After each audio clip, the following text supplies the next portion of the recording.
Magandang umaga, Calabar Zone sa Tagalog Region 4 A and B at ilang bahagi ng Metro Manila at buong kapuluan ng ating bansa. Lalo tigit ang mga nasa chat room natin. Magandang umaga po sa inyo lahat. 18 minuto makalipas ang ika-6 na umaga. Ika-21 ng Setyembre taong 2021. Ito ang inyong lingkod, Lloyd M. Angel Jr. Para sa Smile at Sarang Balita. Smile at Sarang Balita. At para sa mga ulo ng mga balita.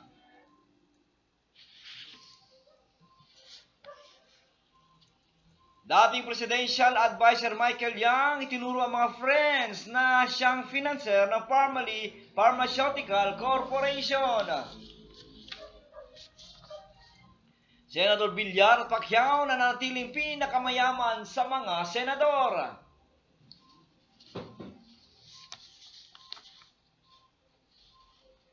NBI papasok na sa investigasyon sa pagpatay sa isa sa nanamang abogado sa South Cotabato.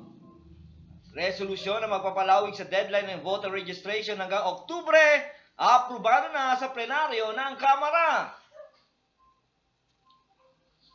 Limited face-to-face classes, mahalagang panimula sa pagbabalik sa normal na sektor ng edukasyon.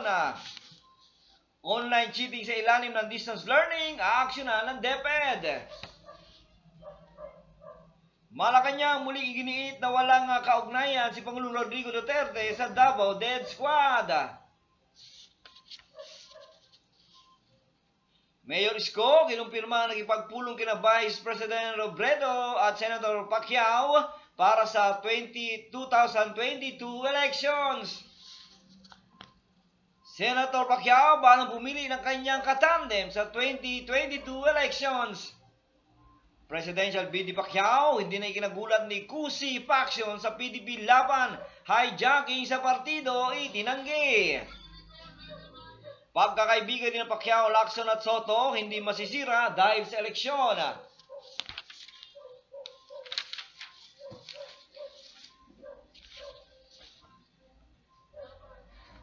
Limited face-to-face classes, may go signal na si Pangulong Duterte. Pag-eksperimento ng gobyerno sa magpapatupad ng lockdown protocols, binanatan ng grupo ng mga employers. Hirit sa business sector na pagluwag sa protocol sa mga biyahero mula North America, kinontra ng Department of Health. 12 riyon kabilang NCR na nanatili sa high-risk classification ayon sa Department of Health. Balitang panlalawigan na pinaghinala ang hitman na sangkot sa mga insidentes ng pamamaris sa Calabarzon, huli. 11 babae na sagip mula sa 2 spa sa nag-alok ng extra service sa Antipolo. Kaya ito yung showbiz. Showbiz.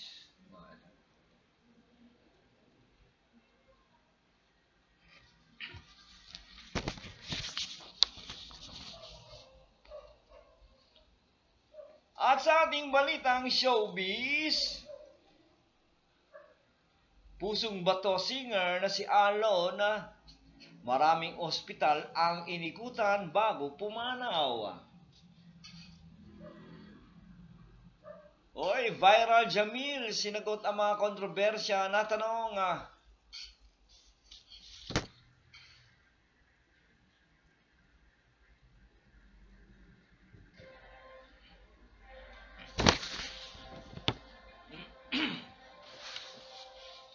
At balitang abroad, 63 mga Pilipino sa abroad ang panibagong gumaling sa COVID-19.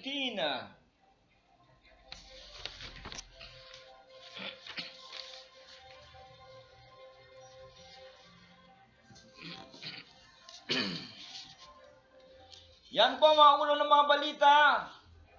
At ngayon naman para sa detalye ng ating mga balita.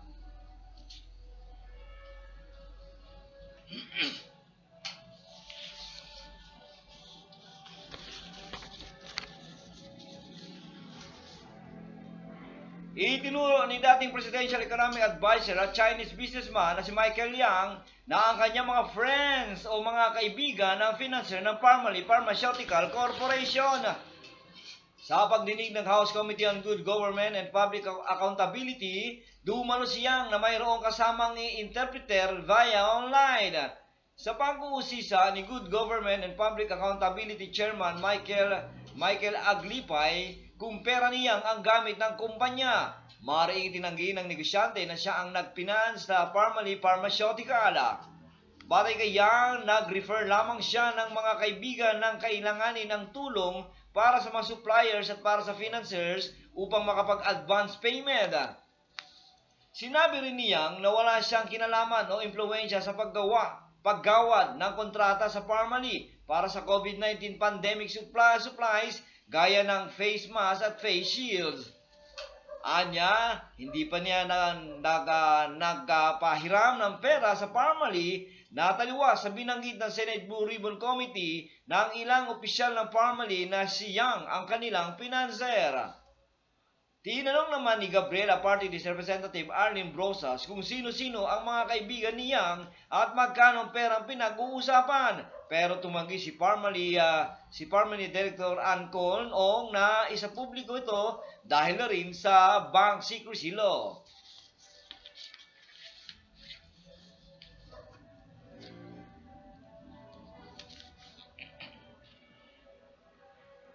Nananatiling pinakamayaman ng mga senador, sina Senator Cynthia Villar at Senator Manny Pacquiao. Base ito sa kanilang Statement of Assets and Liabilities and Net Worth o SALN noong December 31, 2020. Si Senator Villar na may kabuang yaman na mahigit 3.8 bilyong piso at liabilities habang mahigit 3.1 bilyong pesos naman ang net worth ni Senator Pacquiao na binawasan ng 350 milyong piso na liabilities. Pangatlo sa pinakamayaman si Senator Ralph Recto na may net worth na mahigit 581,000 milyong pesos. Pang-apat si Senate Minority Leader Juan Miguel Zubiri na may net worth na mahigit 220 milyong pesos. At pang-lima si Senator Ramon Bong Revilla Jr. na may net worth na mahigit 179 milyong piso. Pang-anim si Senator Sani Angara na mayroong 150.8 milyong piso. Sumunod si Minority Leader Franklin Dillon na may 106.8 milyong piso. Pang-walo si Senator Grace Poe na mayroong 101.3 milyong pesos. Kasunod si Senator Sherwin Gatchalian na may 91.2 milyong pesos at walang liabilities. Pang-sampu naman si Senate President Vicente Soto na may 85.6 million pesos. Si Senator Pia Cayetano naman ay mayroong 84.5 milyong piso.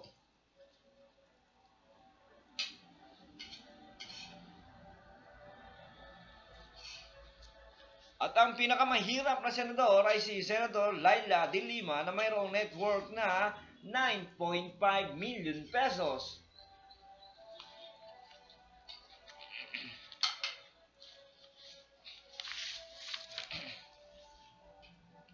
Inatasan na ni Justice Secretary Menardo Guevara ang National Bureau of Investigation na imbestigahan na rin ang pagpatay sa isa namang abogado sa Suralha, South Cotabato.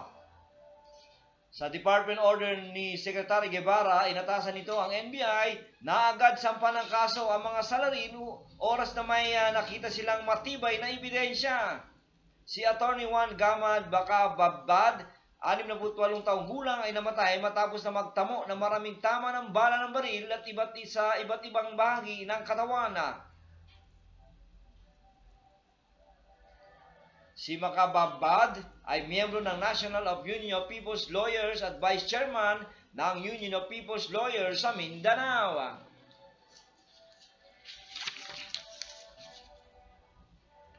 Inaprubahan na ng mababang kapulungan ng Kongreso ang House Resolution 2231 na naglalayong palawigin ang voters registration sa 2022 election. Ito ay kahit pa ilang beses na nanindigan ng Commission on Election o COMELEC na hanggang Setyembre 30 na lamang 2021 ang deadline para sa voters registration. Sa sesyon ng plenaryo ay in-adapt ang resolution na humihimok sa COMELEC na palawigin hanggang Oktubre 31 ang pagpaparehistro ng mga bagong butante sa bansa at mga OFW sa abroad. Layunin ng resolusyon na maiwasan ang massive voters disenfranchisement at para mabigyan ng pagkakataon ng iba pang mga Pilipinong apektado ng lockdown na makapagparehistro. Samantala, ang COMELEC naman ay nanindigang hindi na palalawigin ng voters registration kahit pa kabi-kabila ang mga panawagan dahil pinangangambahang maapektuhan ang kanilang paghahanda para sa eleksyon sa susunod na taon.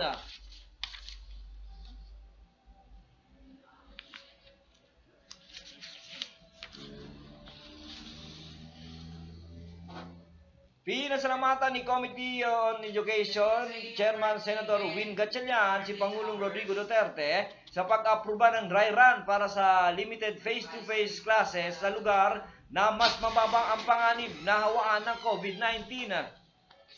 Diin ni Gatchalian, mahalagang hakbang ito para pagsisimula sa maibalik na normal ang sektor ng edukasyon. Tiwala si Gatchalian na ito din ang solusyon na sa epekto ng mahabang pagsasara ng mga paaralan at sa malaking nawawala sa pagkatuto at pagiging produktibo ng mga mag-aaral. Gayunpaman, iginiit ni Gatchalian na huwag kaligtaan na nanatiling banta ang COVID-19 kaya dapat ay pag-ibayuhin ang mga hakbang para maging ligtas ang eskwelahan.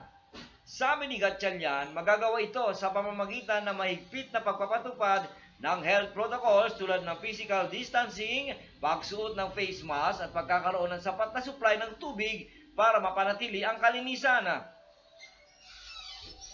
Iminungkahi ni Gatchalian sa local government units ang pagpapahusay ng surveillance at contact tracing system at higit sa lahat ang pagbabakuna sa mga guro at sana ay sunod na ring bakunahan ang mga edad 12 hanggang 17 taon.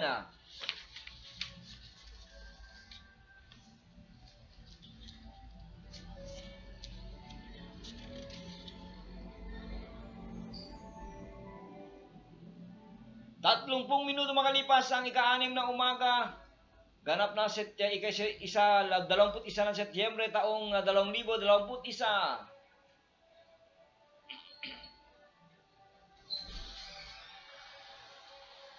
At para pa rin sa detalye ng balita, tiniyang ni Department of Education Secretary Leonor Briones na kanilang aaksyonan ang napaulat na online cheating. Kasunod nito ng nag-viral sa Facebook group kung saan nagkokopyahan ng sagot sa kanilang exams ang mga estudyante nag-aaral sa ilalim ng online o modular learning.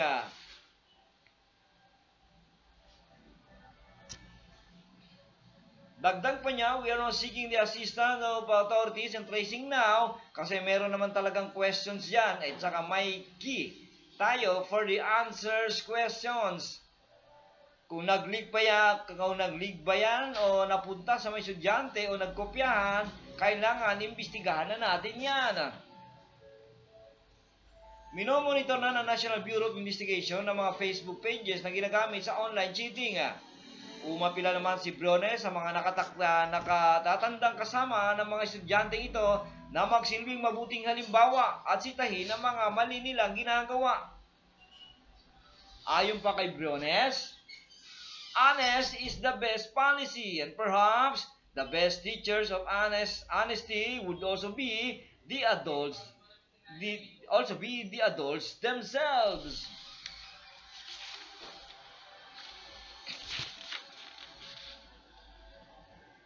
Walang prebang mag-ugnay kay Pangulong Rodrigo Duterte sa Davao Death Squad.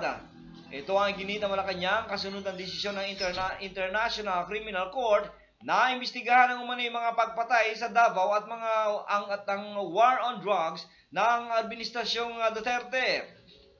Giit ni Presidential Spokesperson Harry Roque, hindi sapat ang naging testimonya ng self-confessed hitman na si Edgar Mato Bato at retired SPO3 Arturo Las Cañas para patunayan ang manay utos ni Pangulong Duterte na pagpatay sa Davao City. Anya, matutulog lamang ang kaso dahil hindi magkikipagtulungan ang pamahalaan, lalo na ang Philippine National Police. Naniniwala si dating International Criminal Court, Judge Volcano Pangalagan, na makakala pa rin ng ebidensya kahit hindi ito makatungtong sa Pilipinas dahil pwede itong gawin via online video mechanisms.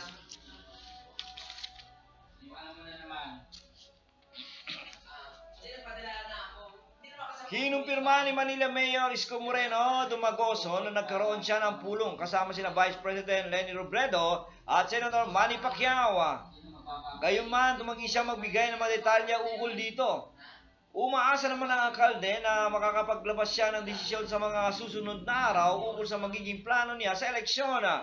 Una na sinabi ni Robredo na ikinikonsidera niyang makipagpulong kina Mayor Isko at Pacquiao para bumuo ng isang United Anti-Administration Ticket sa 2022 presidential elections.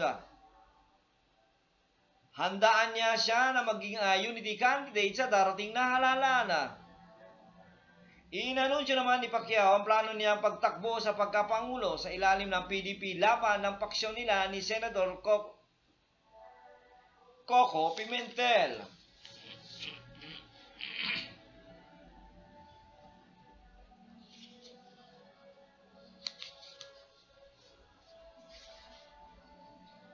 Bahala na si Senator Manny Pacquiao na pumili na magiging running mate niya sa 2022 elections. Ito ang sinabi ni Senator Coco Pimentel makaramang pa siya si Pacquiao na tanggapin ang pagiging standard bearer ng Partido Demokratiko Pilipino Lakas ng Bayan sa darating na halalan.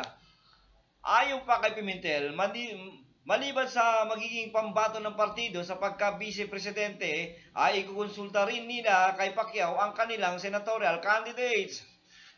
Tiniyak ni Pimentel na bago magsimula ang filing ng Certificate of Candidacy sa unang linggo ng Oktubre ay makapagpapasya na si Pacquiao kung sino nahiram niya na maging katandem at maging senatorial candidates. Diin ni Pimentel may sapat pang oras si Senator Pacquiao at ang kanilang partido para magdesisyon at mag-anunsyo ng kanilang isasabak sa pagpangalawang Pangulo at pagka-senador.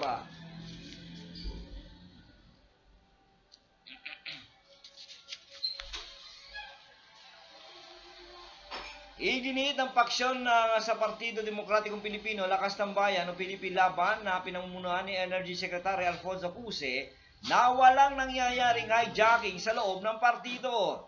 Kasunod ito ng akusasyon ni Senator Coco Pimentel na tila paninira at pananakop ni Cuse sa partidong itinatag ng kanyang ama.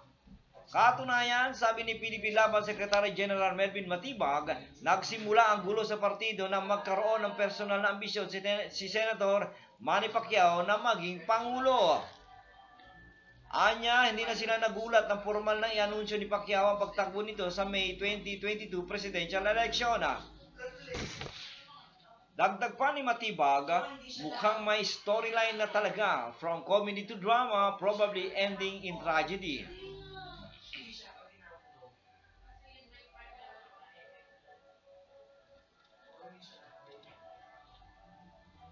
Giit ni Matibang na sa halip na akusahan sila ng pang-hijack ay mas dapat ipaliwanag nila Pimentel kung saan napunta ang 100 million pondo ng partido. Anya, may kaso na po, nag-file na ng kaso yung isang PDP Laban member na si Raymar Mansilungan. Base sa sinabi nila, ang miyembro ngayon ng PDP ay 100,000 at sumingil po ng 1,000 fee. So 100 million po yung pera. Wala pong may paliwanag yung in-appoint na treasurer ni Senador Pimentel, ani ni Matibag.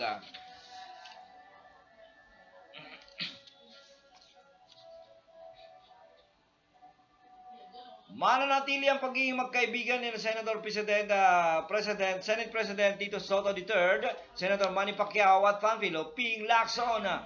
Ito ang tiniyak ni Soto kahit sila ay pare-parehong kakandidato sa 2022 elections.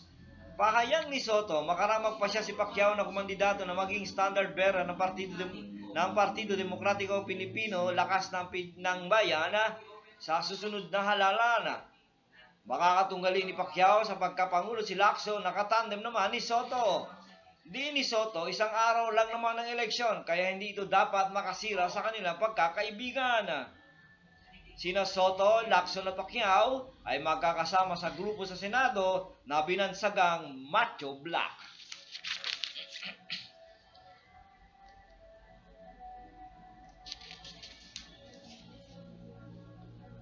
Inaprubahan na ni Pangulong Rodrigo Duterte ang pagsasagawa ng pilot face-to-face classes.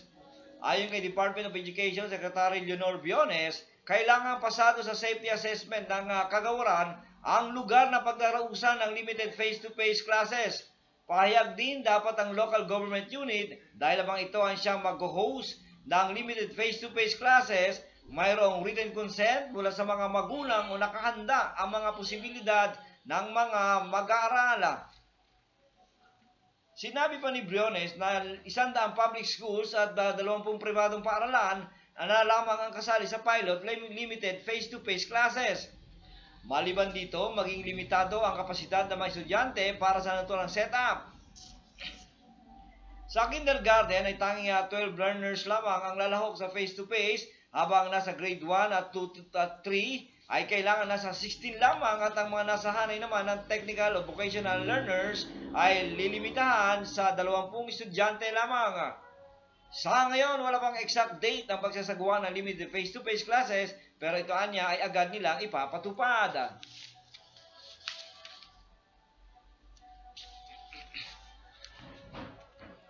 Binantaan ng Employers Confederation of the Philippines o ECOP ang tila pag-eksperto ng pamahalaan sa pagtatalaga ng restriksyon sa ilang lugar sa bansa.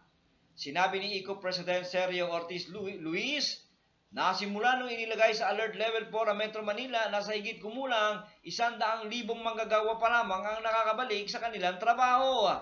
Anya, malit ang bilang na ito kumpara sa higit 1 milyong manggagawang wala pa ring hanap buhay. Mas lumala rin na niya ang estado ng pamumuhay ng publiko, lalo na ang manggagawa ngayong pandemya dahil sa eksperimentong ito. Dahil dito, muli itinutulak ng ECOP, nabuksan na lamang ng buo ang ekonomiya sa bansa kasabay ng pagdagdag ng mas maraming pampublikong mga sasakyan.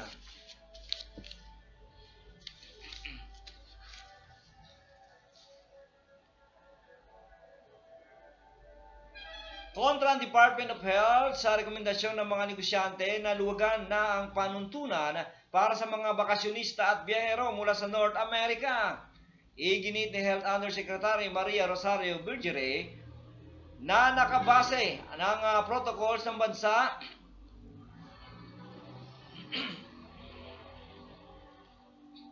sa patakaran ng Center for Disease Control o CDO ng Estados Unidos na kasama sa mga bansa sa North America.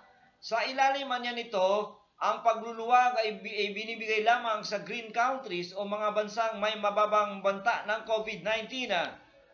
Sa ngayon, anya 22 sa 23 na mga bansa sa North America ay nasa ilalim pa rin ng yellow o moderate risk classification, kaya't kailangan pa rin ang paghihigpit kahit sa mga fully vaccinated. Kabilang sa mga kasama sa North America ay ang Antigua at Barbuda, Canada, Costa Rica, Mexico, Panama at Estados Unidos. Una nang hiniling ni Presidential Advisor for Entrepreneurship, Joey Concepcion, na luwagan ng patakaran sa mga fully vaccinated mula North America ngayong Kapaskuhan, lalo na dito nagmumula ang malaking volume ng mga gobyerno kapag Yuletide season.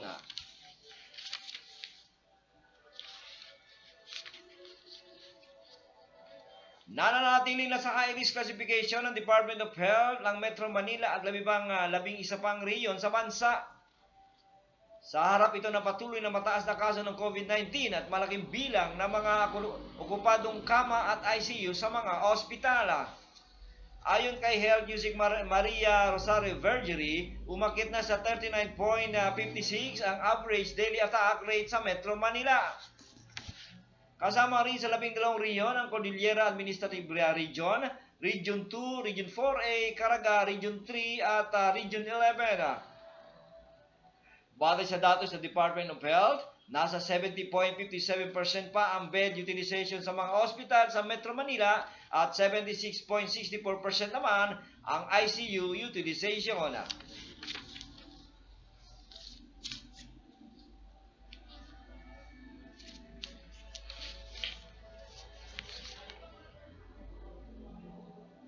Sa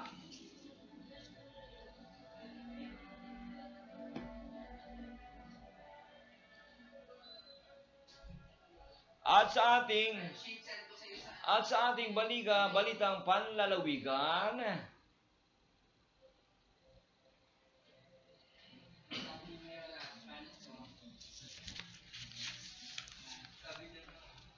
sa kulungan ng bagsak na isang umanong hitman matapos niyang nabarili ng isang lalaki sa Calamba, Laguna. Ang suspect sagot din sa ilang insidente ng pamamaril sa Calabarzon area.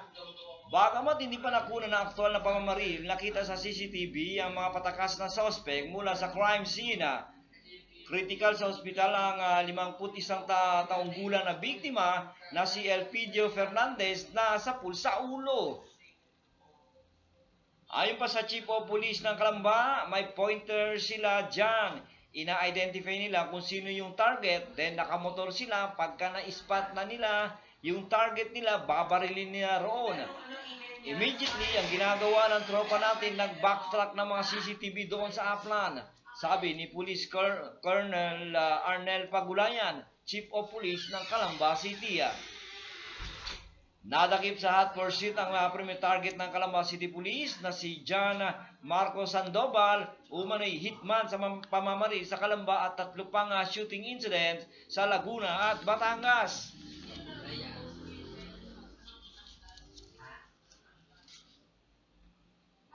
Nakatuntunan po ng pulisya ang area ng suspect sa tulong ng ilang saksi sa CCTV. Nakuha sa kanya ang motor na ginamit sa krimen.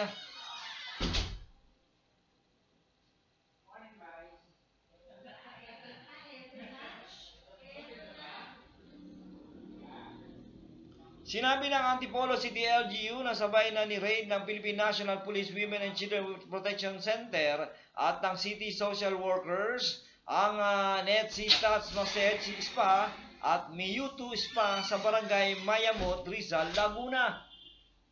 Isinigawa ang operasyon matapos malaman ng mga otoridad na nag-aalok din na extra service o sexual service ang mga spa bukod sa masahe sa halagang 2,000 sa mga customer.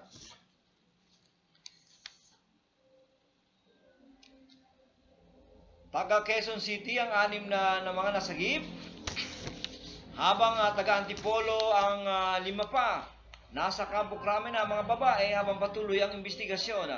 Sumasailalim na rin sila sa assessment ng social worker upang malaman kung kailangan silang i-endorso sa shelter o ibabalik na lamang sa kanilang mga pamilya at bibigyan ng posibleng tulong o kabuhayan.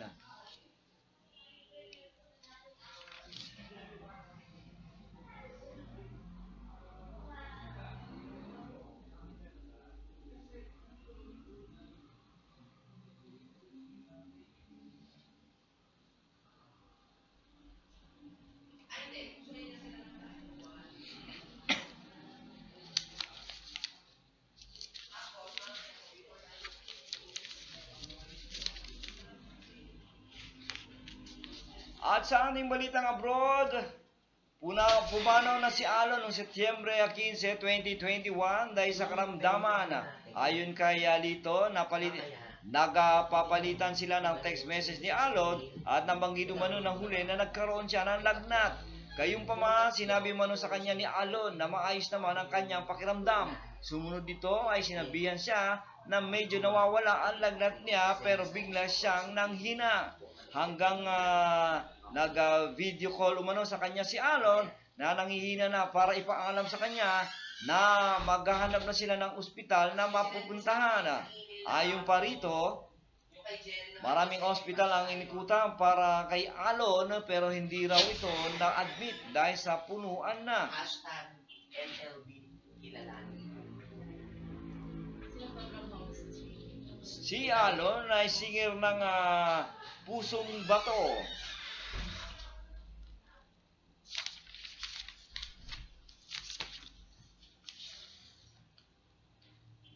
May bagong henerasyon ng mga sikat ngayon tulad ng mga online na influencer gaya ng online real life couples na si Just Sam at Camille na mas kilala sa netizen bilang Jamil.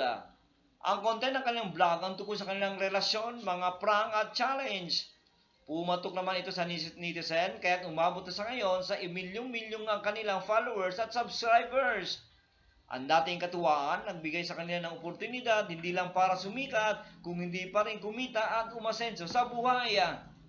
Pero inulan ng puna ang desisyon nila kamakailan na magpahinga sa pagbablog at kinalaunan ay bumalik din naman.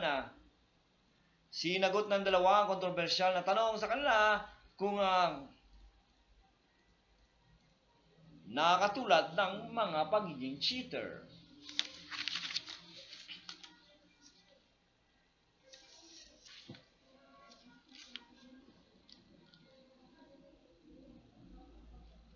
At sa ating balitang abroad, 21 naman ang bagong kaso habang 3 ang bagong binawian ng buhay. Sa ngayon pumalo na sa 23,156 ang mga Pinoy na ibayong dagat na na-infect sa coronavirus. 8,380 sa mga ito ang patuloy pang nagpapagaling. Umabot naman sa 13,391 ang mga gumaling na sa COVID habang 1,385 ang kabuang binawian ng buhay.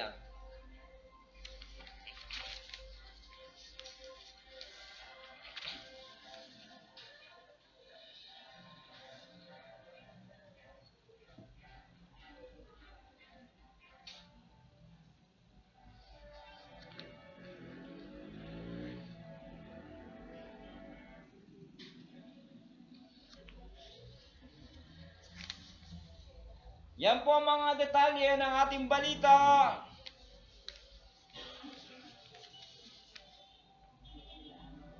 Balikan natin ang mga ulo ng mga balita. Dating Presidential Advisor Michael Yang itinuro ang mga friends na siyang financer ng Pharmaceutical Corporation. Senator Villar Pacquiao na natiling pinakamayaman sa mga senador. NBI papasok na sa investigasyon ng pagpatay sa isa sa mga abogado sa South Cotabato.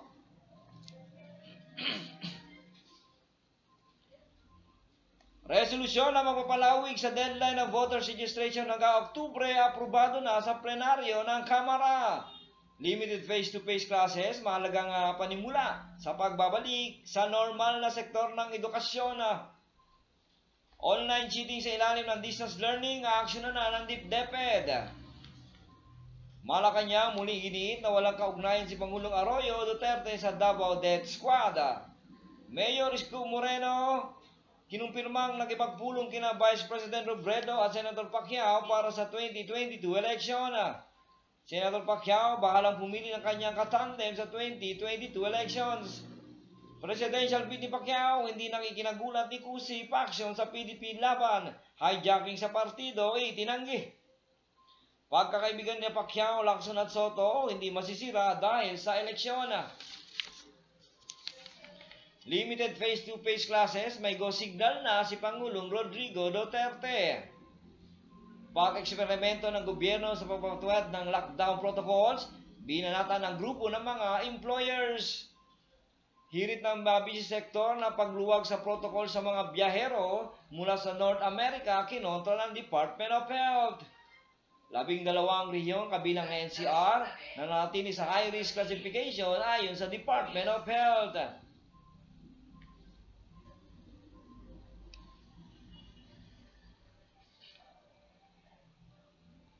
At balitang panlalawigan, hitman ng pinaglang hitman ng sangkot sa mga insidente sa pamamaril sa Calabarzon, huli. 11 babae na sagip mula sa 2 spa na nag-aalok ng extra service sa Antipolo, Rizal.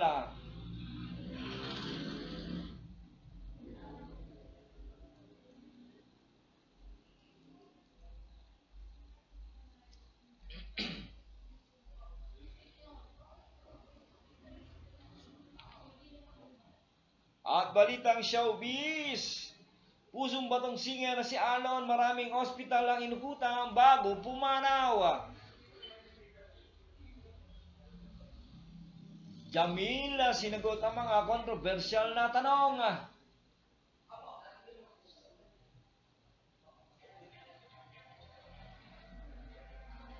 At balitang abroad. 63 mga Pilipino sa abroad ang panibagong gumaling sa COVID-19.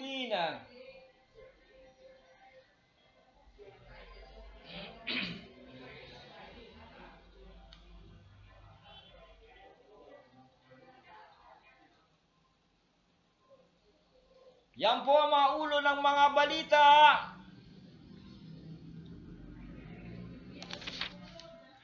Sa ganap na 6 na minuto bang sumapit ang ika-7 ng umaga, ika-21 ng Setyembre, taong 2021.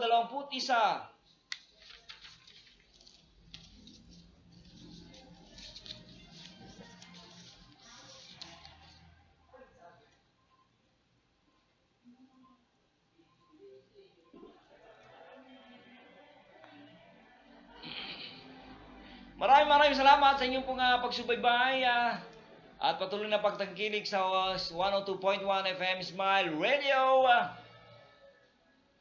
Magandang umaga, Calabarzon, Southern Tagalog Region 4A, lalawigan ng Laguna, at ilang bahagi ng Metro Manila, at buong at ibang-ibang kapuluan sa iba't ibang kapuluan ng ating bansa.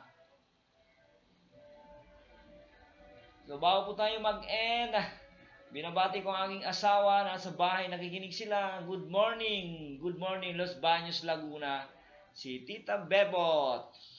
Siyempre aking mga anak, si Genoa Jeroham, yes of course, aking manugang si Carol, at aking kapatid na si Mario, ang kanyang anak na si Mimar. Nakikinig sila sa ating pong pagbabalita, morning news. Dito po sa ating Smile Ratsara Balita. Smile Ratsara Balita. Okay, binabati natin maligayang pakikinig sa Christopher Sanji. Yes, of course, ang ating pong kaibigan na si Arthur Landich. Ang ating pong kasamahan na si Enrico. Enrico Sumaya. At si Joel, nakasama natin sa reservist. At makakasama natin sa Night of Rizal dyan sa Calamba City, Laguna. At ating Sakay Chapter sa panguna ni General Isles. Maraming salamat po. Yes, of course, yung aking mga grupo sa mga radio communication na sila po ay nakaantabay, nakasubaybay sa atin. Maraming salamat. 4 na minuto bago sumapit ang ika-7 ng umaga. Yes, of course, ika-21 ng Setyembre, taong 2021. Dito lamang yan sa 102.1 FM, Smile Radio, Kasandigan mo. Ano itong video na sinend mo bago? Save mo ba yun?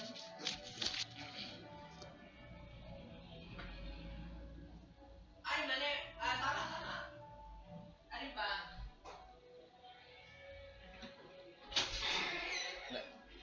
Balik mo na. Pwede pala.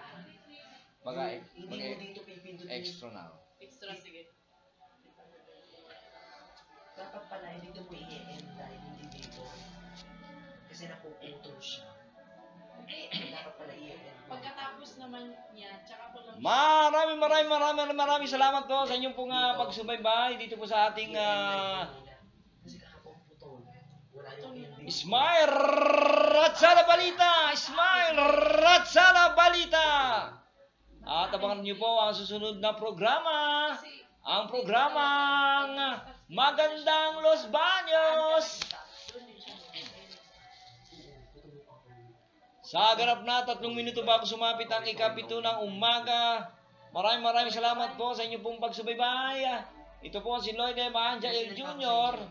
I-refresh mo muna. Ano po? Bago? na nagsasabing Ano yung unang sinend? manatiling matatag, malakas, anuman suliran yung problema ating hinarap. Lagi po nating tatandaan, lagi po nating isipin ang ating kabalikat, kasandigan, kapartner. Bawat minuto, bawat oras, bawat sandali, Okay, game na download mo. at sa lahat ng oras Yung tatlo. ay ang ating Panginoon. Oo. 94 days. Manatili po tayong manalangin at tumawag sa Kanya. Yan, na-download mo ba yan? Maraming salamat and God bless you all.